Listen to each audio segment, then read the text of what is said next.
મતલબ શું રજૂઆત લઈને કાર્યકર્તા? રજૂઆત એટલી છે કે જે કામરેજ ટોલ નાકો છે કોંગ્રેસના રાજમાં જ્યારે બન્યું ત્યારે સુરત શહેર અને જિલ્લાની પ્રજા માટે મફતમાં એનું હતું. કોઈ દિવસ એની પાસે પ્રવેશના રૂપિયા લેવામાં નહીં આવતા હતા.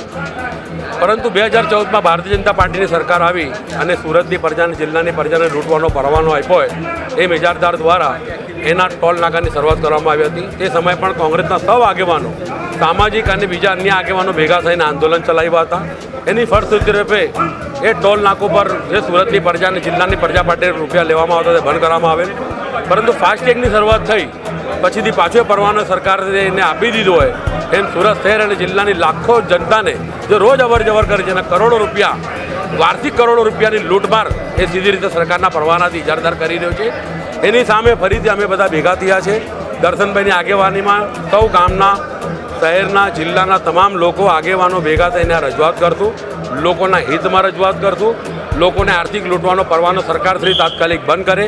શહેરની પ્રજાને જિલ્લાની પ્રજાને ટોલ નાકા પર પ્રવેશમાં આવવા જવા માટે મફત કરવામાં આવે એ માંગ છે. સરકાર સમક્ષ આજે રજૂઆત કરીએ. સરકાર નહીં સાંભળે તો આવનારા દિવસોમાં લોકોને સાથે રાખીને ગાંધી ચિંતા માર્ગે ઉગ્ર આંદોલન કરશું. આપનો પરિચય? હરીશભાઈ સૂર્યવંશી, સુરત શહેર કોંગ્રેસના સિનિયર આગેવાન છું. આજે ટોલ ભાટિયા અને કામરેજ ટોલ નાકા માટે સુરત શહેર અને જિલ્લાની પ્રજાને લૂંટ કરી રહ્યા છે. ભારતીય જનતા પાર્ટીના શાસન અંદર છેલ્લા 35 વર્ષથી ભાજપનું શાસન છે અને 10 વર્ષથી કેન્દ્રની અંદર ભાજપનું શાસન છે અને 14 વર્ષ પૂરા થઈ ગયા. ટેક્સ દેવાનો નથી છતાં પણ ટેક્સ દેવા માટેની આ લોકો લ્યા કરે છે અને એમાં ભાજપની અને કંપનીઓની ભાગીદારી દેખાઈ રહેલી છે. તો તે તાત્કાલિક બંધ થાય. નહીં જો બંધ કરવામાં આવશે તો અમે હાઈકોર્ટ સુપ્રીમ કોર્ટના દરવાજા ખખડાવીશું અને સુરત શહેર અને જિલ્લાની પ્રજાને સાથે રાખીને ઉગ્ર આંદોલન કરીશું.